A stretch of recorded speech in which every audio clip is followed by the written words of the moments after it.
안녕하세요, 신작가입니다. 최근 일본에서 또 하나의 충격적인 소식이 전해졌습니다.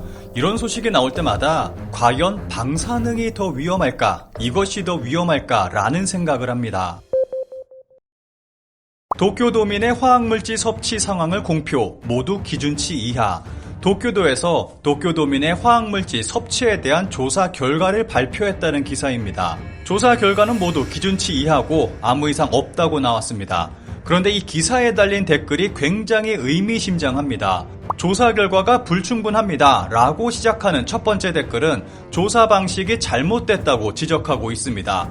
그 밑에는 모두 방사능 물질 쪽이 더 신경 쓰이지 않을까? 라며 방사능을 걱정하고 있습니다. 이것도 데이터 조작인가? 누구도 진심으로 조사할 생각 없음. 일본인조차도 일본 정부의 환경조사를 믿지 못하고 있고 방사능을 더 걱정하고 있습니다. 그러면 현재 일본의 상황이 어떤지 살펴보겠습니다. 가끔씩 일본은 식품 안전에 철저하다며 일본 식품은 완벽한 것처럼 말하는 한국인을 종종 봅니다. 그런데 과연 그 믿음이 사실일까요? 일본에서 비위생적인 육회를 먹고 100명이 넘는 사람들이 식중독에 걸리는 사건이 벌어졌습니다.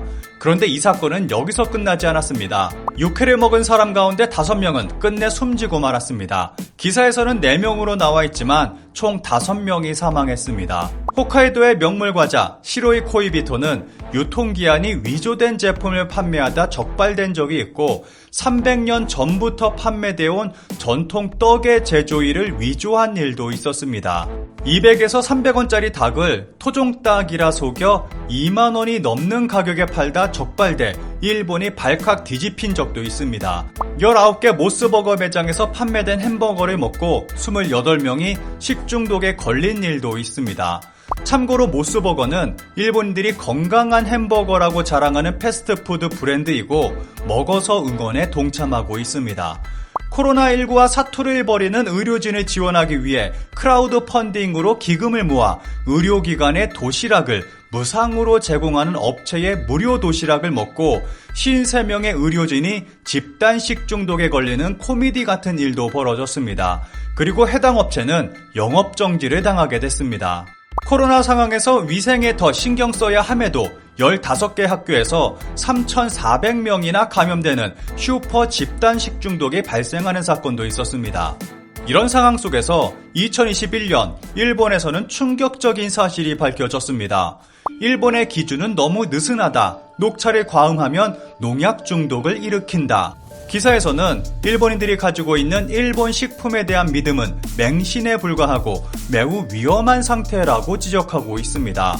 일본에서 판매되고 있는 모든 페트병 녹차에서 농약 성분 네오니코티노이드가 검출됐습니다. 농약 검출률 100%입니다. 특히 차에는 200종류나 되는 농약 성분이 검출됐습니다. 어떤 농약을 사용했는지는 사용 농가밖에 모르는 상황입니다. 일본은 해충이 발생하기 쉬운 고온 다습한 기후여서 어쩔 수 없다는 의견에 조사팀은 다음과 같이 지적했습니다. 스리랑카 차입도 검사했지만 네오니코티노이드는 발견되지 않았다. 스리랑카는 열대 몬순 지대에 있어서 기온과 습도가 일본보다 높다. 그래서 해충도 적지 않다. 네오니코티노이드가 사용되지 않았을 가능성이 높다. 그런데 여기서 끝이 아닙니다. 채소 주스에서도 농약 성분이 100% 검출됐습니다. 일본에서 생산되는 채소의 60%가량에서 네오니코티노이드가 발견되고 있습니다. 오이, 시금치, 피망, 배추, 파 등은 검출률이 100%입니다. 과일의 경우는 70% 이상에서 발견됐습니다. 최근 채소 수프에 의한 건강법이 인기인데 일반적인 채소 수프를 먹으면 어떻게 되나요? 라는 기자의 질문에 조사팀 이케나카 요시노리 교수는 다음과 같이 발언했습니다. 아마도 농약을 섭취하게 됩니다. 조사팀은 기준치 이하라서 안전하다는 생각도 잘못됐다고 지적하고 있습니다. 일본의 경우 농약에 대한 기준치가 너무 낮아서 유럽, 캐나다, 대만, 한국에 수출하게 되면 농약 기준을 통과하지 못하는 게 사실이라고 밝히고 있습니다. 실제로 일본 식품에서 농약이 검출됐다는 뉴스는 쉽게 찾아볼 수 있습니다. 그리고 일본에서는 급성 농약 중독에 빠지는 사람들이 적지 않다고 지적합니다. 그리고 네오니코티노이드에 중독되면 농약에 의한 자폐 스펙트럼 장애와 주의력 결핍, 과다 행동 장애 등의 증상이 나타날 수 있다고 경고합니다. 일본에서는 10여 년 전 녹차 다이어트가 유행했었는데 당시 급성 농약 중독자들이 다발했었습니다. 이런 일본에서 최근 또 하나의 사건이 터졌습니다. 다이옥신 포함한 제초제 전국의 산림 46곳에 매설된 채 수원 근처에서도 발견. 일본 전국 산에서 다이옥신이 매장된 것이 발견됐습니다. 보시는 사진은 시가현의 어느 산의 모습으로 출입 금지를 알리며 245T제가 매립되어 있으니까 토속 등을 채취하지 말라고 경고하고 있습니다.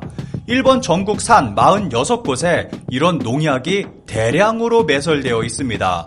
일본은 1967년부터 국유림의 잡초를 제거한다는 목적으로 이런 맹독성 농약을 사용해왔습니다. 이런 농약 성분이 인체에 치명적인 영향을 끼친다는 것이 보고되고 전 세계적 논란이 일자 70년대부터 사용을 중지하고 산속에 매설해버린 것입니다. 그런데 매설된 맹독성 농약은 문제를 일으키고 있습니다. 매설된 곳 절반 정도가 안전기준을 무시한 채 매립해버려서 누출되는 곳이 발생하고 있습니다. 심지어는 식수원 근처에 매립된 곳도 있습니다. 게다가 폭우, 지진 등으로 인해서 매립지가 훼손되는 일도 발생하고 있습니다. 땅속에 묻혀 있어서 얼마나 누출됐는지는 아무도 알 수 없는 상황입니다. 일본 각 지자체는 검사 결과 토지 오염 등은 없다고 말하고 있지만 믿는 사람은 아무도 없을 것입니다. 일본 정부는 후쿠시마 제염토를 일본 전국에 뿌렸습니다. 심지어는 전국 학교 운동장에도 방사능에 오염된 제염토를 깔았습니다. 여기에 더해 일본의 산에는 대량의 맹독성 농약까지 매설되어 있습니다. 그리고 일본 식품은 방사능도 모자라 기준치 이상의 농약까지 사용하고 있습니다. 이런 일본의 모습을 보고 있으면 방사능으로 먼저 갈까 아니면 농약으로 먼저 갈까 하는 생각이 듭니다. 만약 우리가 일본 여행을 하게 된다면 이 모든 것을 그대로 섭취하게 되는 것입니다. 나카가와시에 살고 있습니다. 이런 기사를 본 것도 벌써 4, 5년이 지났는데 변한 게 없네요. 확실히 콘크리트 옹벽에 매설한 것 같은데 50년이나 지나면 열화되지 않을까요? 매설한 것을 파헤치지도 않고 문제 없다고 답하는 것은 대체 뭔지. 수질 검사를 하는 것은 당연하지만 문제는 상수도가 아니라 지하수, 우물 쪽이 아닌가요? 제가 사는 곳은 거의 모든 가정이 상수도가 아니기 때문에 더 걱정입니다.